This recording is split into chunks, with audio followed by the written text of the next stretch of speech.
Hi friends, this is Venkatesh Devasani.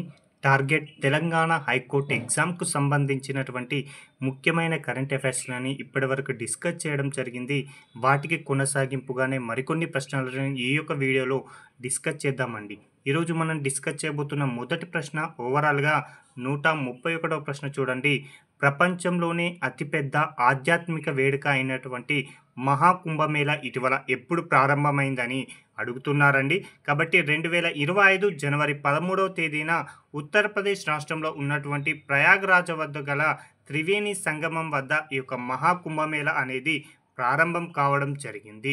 అయితే కుంభమేళా అనేది ప్రతి 12 సంవత్సరాలకు ఒకసారి రావడం జరుగుతుంది.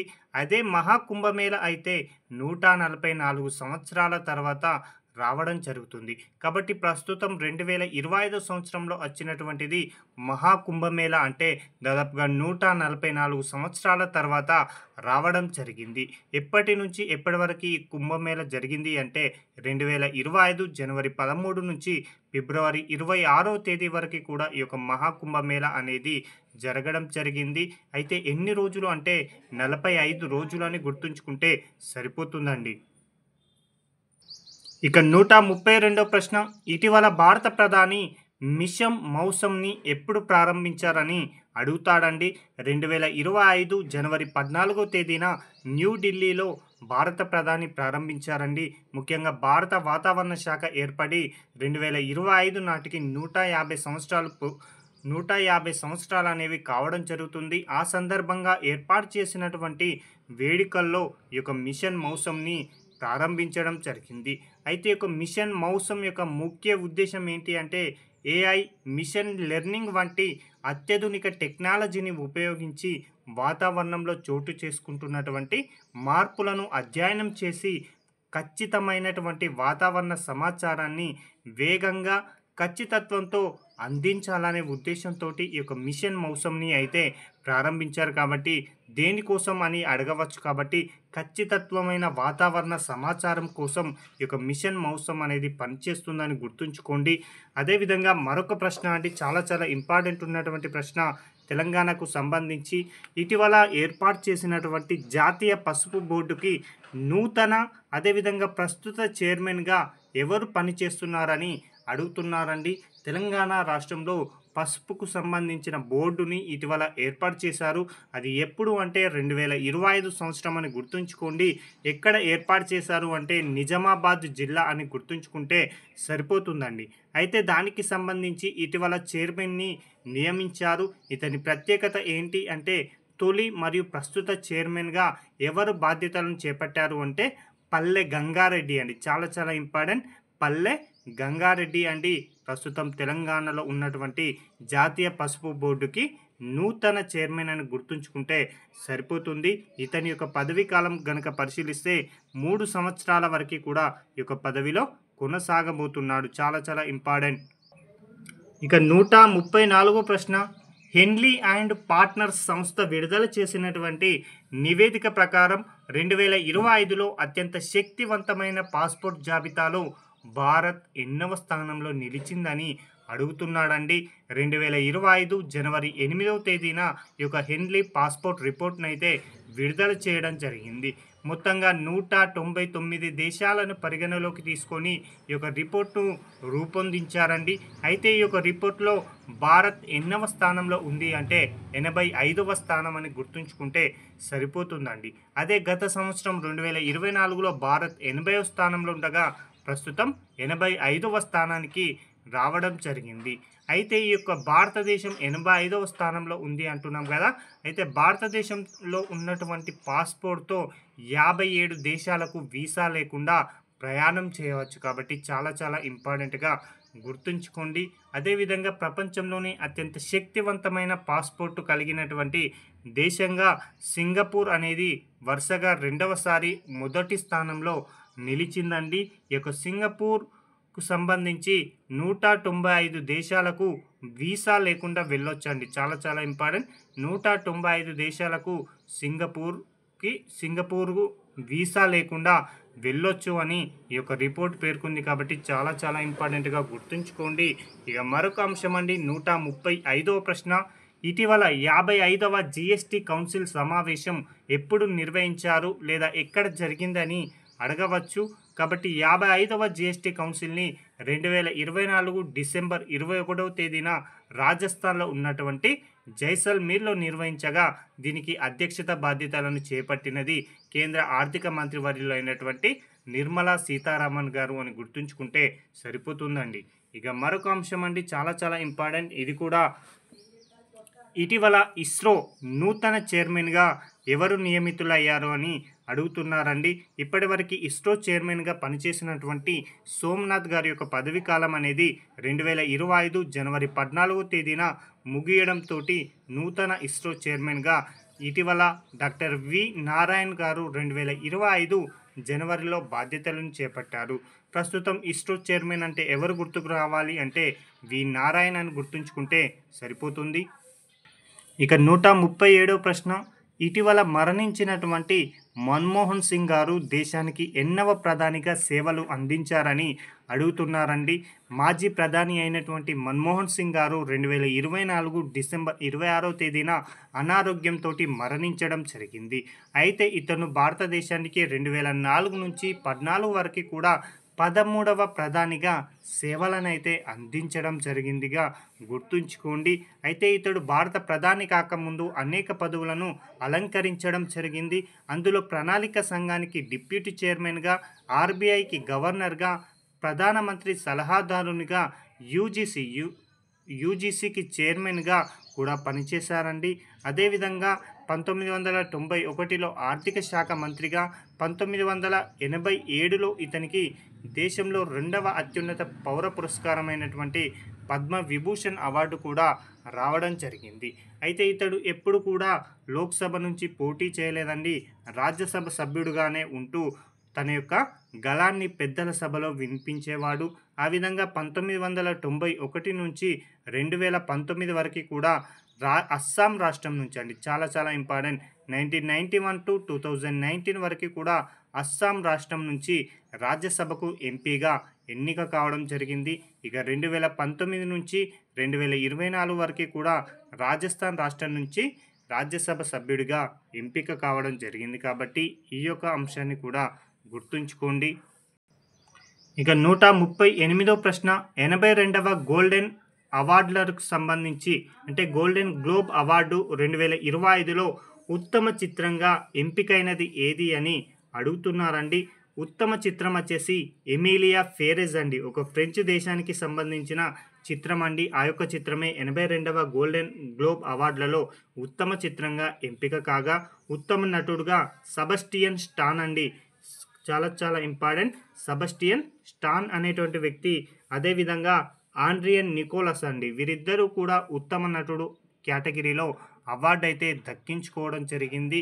ఇక 139వ ప్రశ్న అండి, చాలా ఇంపార్టెంట్ ఉన్నటువంటి ప్రశ్న, అంతర్జాతీయ చెస్ సమైక్య ఫిడే ప్రపంచ ర్యాపిడ్ చెస్ ఛాంపియన్షిప్ 2024 మహిళా విభాగ విజేతగా ఎవరు నిలిచారు అంటే భారత గ్రాండ్ మాస్టర్ అయినటువంటి కోనేరు హంపి గారు యొక్క ప్రపంచ ర్యాపిడ్ చెస్ ఛాంపియన్షిప్ 2024 మహిళా విభాగ విజేతగా అయితే నిలవడం జరిగింది.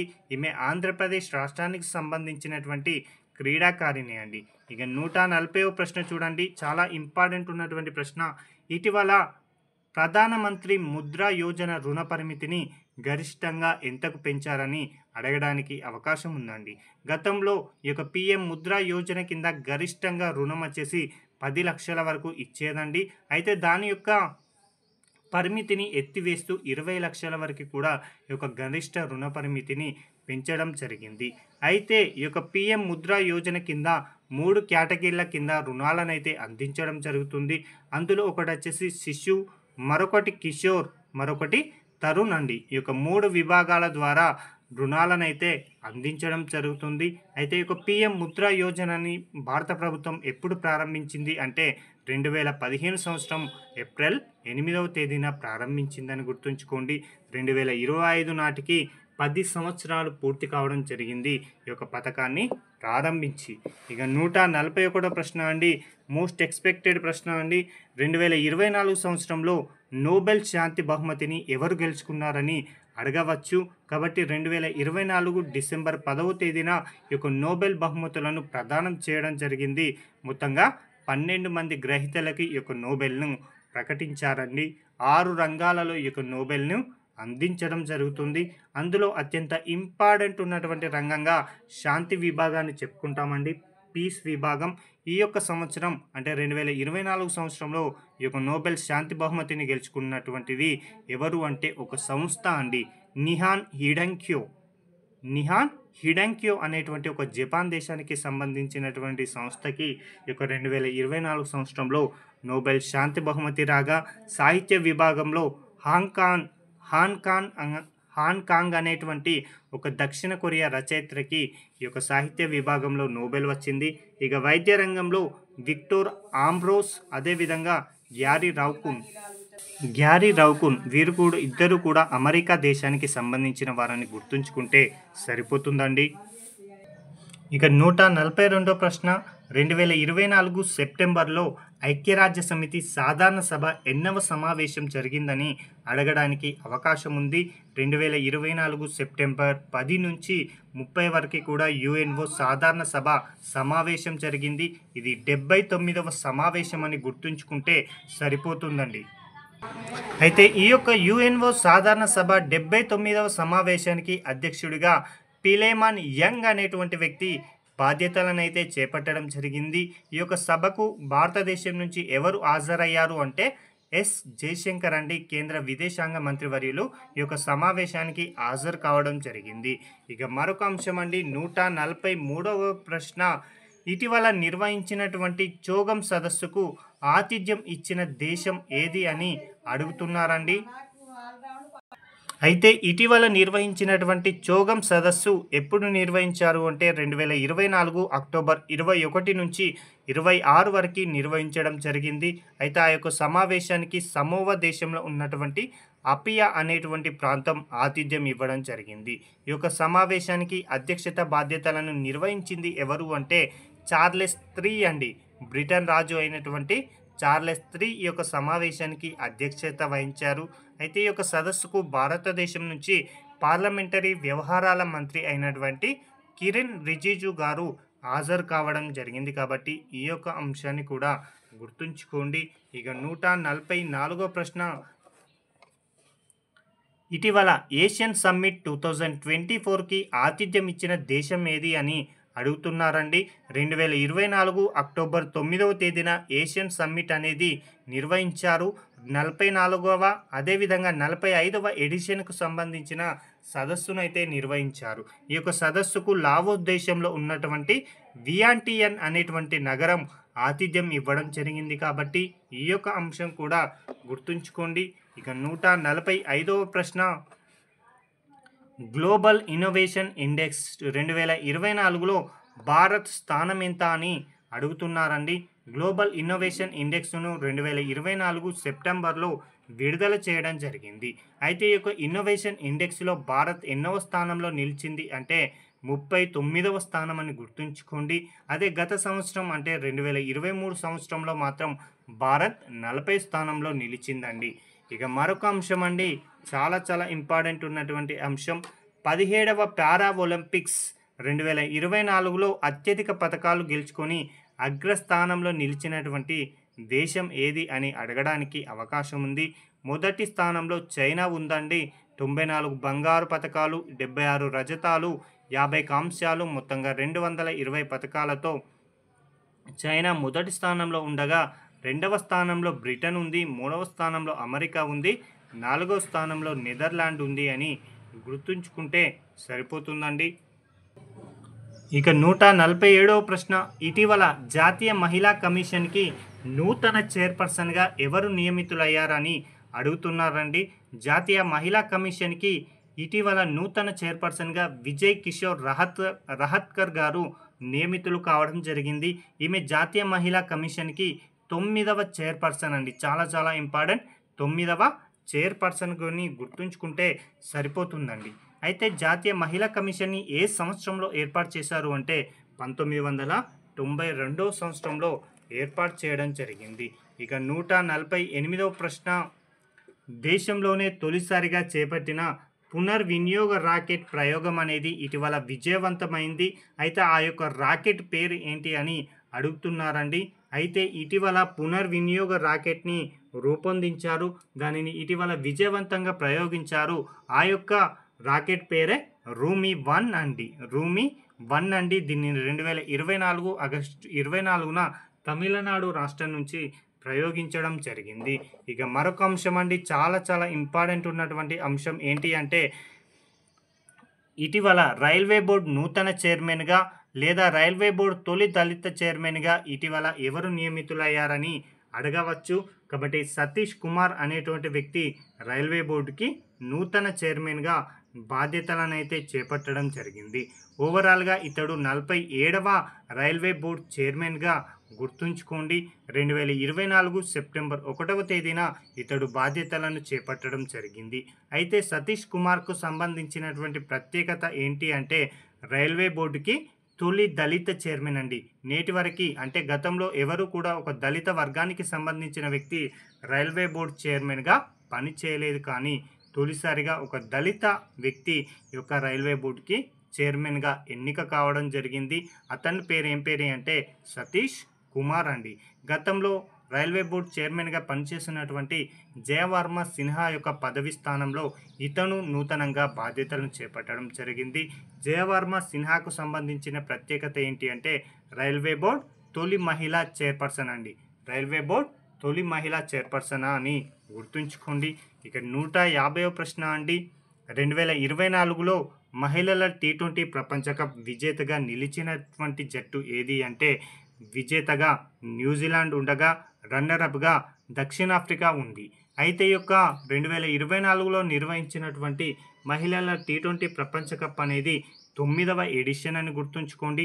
అలాంటి 9వ ఎడిషన్‌కి ఆతిథ్యం ఇచ్చినటువంటి దేశం వచ్చేసి యూఏఈ అని గుర్తుంచుకుంటే సరిపోతుందండి. అయితే 2026వ సంవత్సరంలో మహిళల టీ20 ప్రపంచ కప్‌కి ఆతిథ్యం ఇవ్వబోతున్న దేశంగా ఇంగ్లాండ్ అనేటువంటి దేశం నిలిచిందండి. ఇవండి ఈ రోజుకు సంబంధించిన ముఖ్యమైనటువంటి కరెంట్ అఫైర్స్ ప్రశ్నలని మీ ముందుకు తీసుకురావడం జరిగింది. ఇప్పటివరకు చెప్పినటువంటి 120 ప్రశ్నల వరకు కూడా పీడిఎఫ్లను మన టెలిగ్రామ్ ఛానల్లో అందుబాటులో ఉంచడం జరిగింది. వీటికి సంబంధించిన పీడిఎఫ్ కూడా ఈ సాయంత్రం లోపు మన టెలిగ్రామ్ ఛానల్లో అందుబాటులో ఉంటుంది. Thank you.